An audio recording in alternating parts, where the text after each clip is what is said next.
నీకు తెలుసా చెప్తారు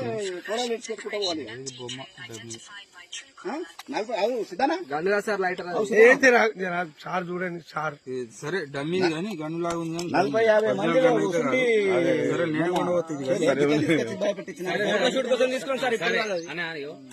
ఈ విషయం కాదు, నువ్వు వేరే విషయం నువ్వు గన్ను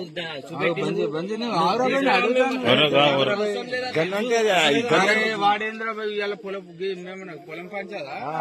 వరి పంచేదా గాడి అడుగుతాడు గట్టిగా అంటే దెంగేయమంటే దెంగేస్తాం అంతే గంజేమన్నా